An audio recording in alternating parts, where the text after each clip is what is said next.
menantimu saban waktu, bangkit jiwaku. Kau suluh hatiku dengan sinar kudus kasih-Mu. Ku harap. Assalamualaikum warahmatullahi wabarakatuh. Alhamdulillah wassalatu wassalamu ala Rasulillah. Sahabat Ruhamah, warga Tangerang Selatan, kaum muslimin muslimat dimanapun berada, Rasulullah mengantar jenazah salah seorang sahabat yang meninggal dunia sampai ke kuburan. Dan pada saat pulang, disempatkannya singgah untuk menghibur dan menenangkan keluarga almarhum supaya tetap bersabar dan tawakal. Kemudian Rasulullah SAW berkata, tidakkah almarhum mengucapkan wasiat sebelum wafatnya? Istrinya menjawab, saya mendengar dia mengatakan sesuatu di antara dengkur nafasnya yang tersengal-sengal menjelang ajal. Apa yang dikatakannya?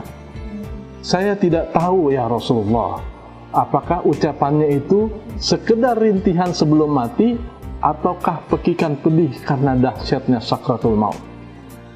Hanya saja ucapannya memang sulit dipahami lantaran merupakan kalimat yang terpotong-potong. Bagaimana bunyinya? Desak Rasulullah SAW. Sang istri menjawab, suami saya mengatakan, andai kata lebih panjang lagi, andai kata yang masih baru, andai kata semuanya. Hanya itulah yang tertangkap sehingga kami bingung dibuatnya. Rasulullah tersenyum, sungguh yang diucapkan suamimu itu tidak keliru, ujarnya. Pada suatu hari, ia sedang bergegas pergi ke masjid, hendak melaksanakan sholat Jumat. Di tengah jalan, ia berjumpa dengan orang buta yang bertujuan sama. Si buta itu tersaruk-saruk karena tidak ada yang menuntun. Maka suamimu yang membimbingnya hingga tiba di masjid. Tatkala hendak menghembuskan nafas terakhirnya, ia menyaksikan bahwa pahala amal solehnya itu, lalu ia pun berkata, andaikan lebih panjang lagi. Maksudnya adalah, andai kata jalan ke masjid itu lebih panjang lagi, pasti pahalanya lebih besar pula. Ucapan lainnya, ya Rasulullah? Tanya sang istri mulai tertarik. Nabi menjawab, adapun ucapannya yang kedua, yaitu pada hari berikutnya, waktu ia pergi ke masjid pagi-pagi, sedangkan saat itu cuaca sangat dingin sekali gitu. Di tepi jalan ia melihat seorang lelaki tua yang tengah duduk menggigil, hampir mati kedinginan. Kebetulan suamimu membawa sebuah mantel baru, selain yang dipakainya tentunya. Maka ia mencopot mantelnya yang lama dan kemudian diberikannya kepada lelaki tersebut, sedangkan mantelnya yang baru ia pakainya sendiri. Menjelang saat-saat terakhirnya, suamimu melihat balasan amal kebajikannya itu sehingga ia pun menyesal dan berkata, coba andaikan yang kuberikan kepadanya adalah mantelku yang baru dan bukan mantelku yang lama, pasti pahalaku jauh lebih besar lagi. Itulah yang dikatakan suamimu selengkapnya. Kemudian ucapan yang ketiga, apa maksudnya ya Rasulullah? Tanya sang istri semakin ingin tahu. Dengan sabar Nabi menjelaskan, ingatkah kamu pada suatu ketika suamimu datang dalam keadaan sangat lapar dan meminta disediakan makanan? Engkau menghidangkan sepotong roti yang telah dicampur dengan daging. Namun tatkala hendak makan, tiba-tiba seorang musafir mengetuk pintu dan meminta makanan. Suamimu lantas membagi rotinya menjadi 2 potong.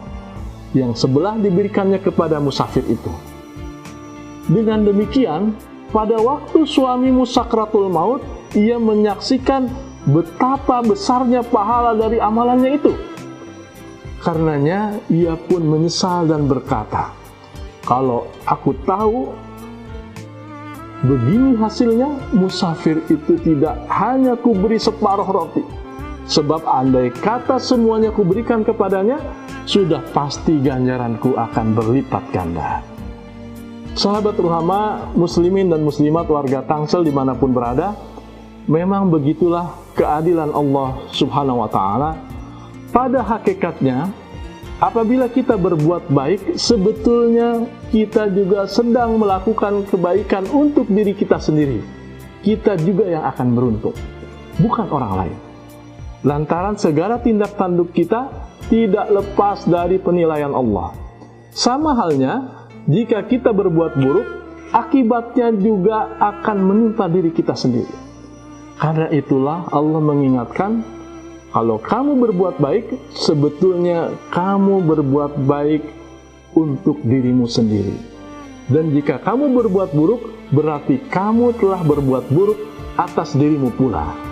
Al-Quran, Surat Al-Isra ayat 7. Ayo, mumpung masih di bulan suci Ramadan ini, kita maksimalkan amalan kita. Sebab semua amalan baik itu, apalagi di bulan Ramadan ini, akan dilipat gandakan pahalanya. Semua amalan itu kembalinya adalah kebaikan juga bagi kita yang mengamalkan. Wallahu a'lam bishawab. Wallahu muwaffiq ila aqwamit thoriq. Wassalamualaikum warahmatullahi wabarakatuh.